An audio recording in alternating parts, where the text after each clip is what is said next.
मोरी दुलारे सिरहनवा पंखा डोले हो लाल मैया मोरी दुलारे सिरहनवा पंखा डोले हो लाल मैया मोरी दुलारे सिरहनवा पंखा डोले हो लाल मैया मोरी दुलारे सिरहनवा पंखा डोले हो लाल मैया मोरी दुलारे सिरहनवा पंखा डोले हो लाल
मैया के जो लाल हैं और मैया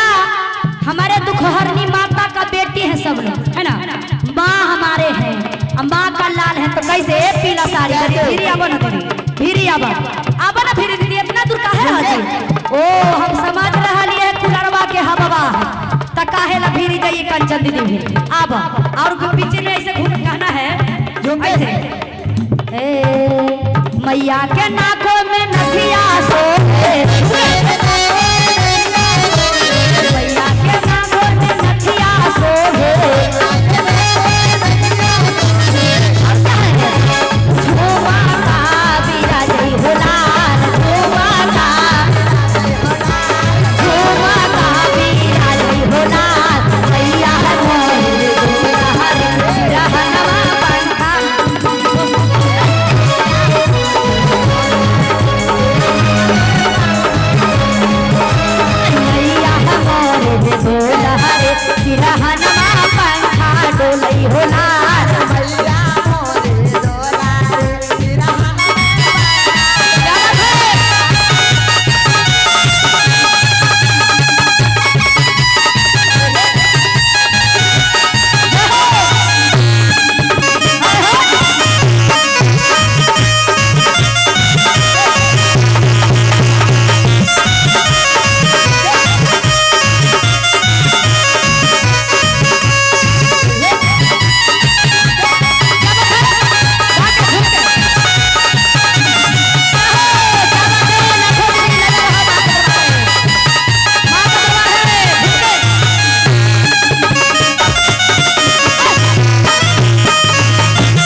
मैया के आंगों में चुंदरी सोहे, मैया के आंगों में चुंदरी सोहे, घोड़ा विराजै हो लाल, घोड़ा विराजै हो लाल, मैया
मैया के द्वारा पर सेवकन शोभे, मैया के द्वारा पर सेवकन शोभे, खजाना विराजै हो लाल, खजाना विराजै हो लाल,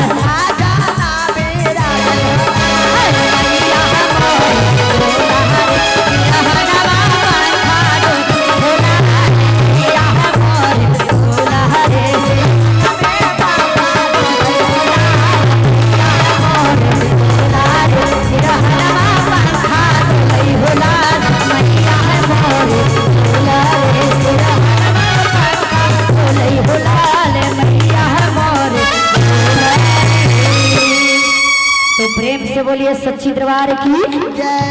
दुख हरनी माता की, हर हर महादेव की। चलिए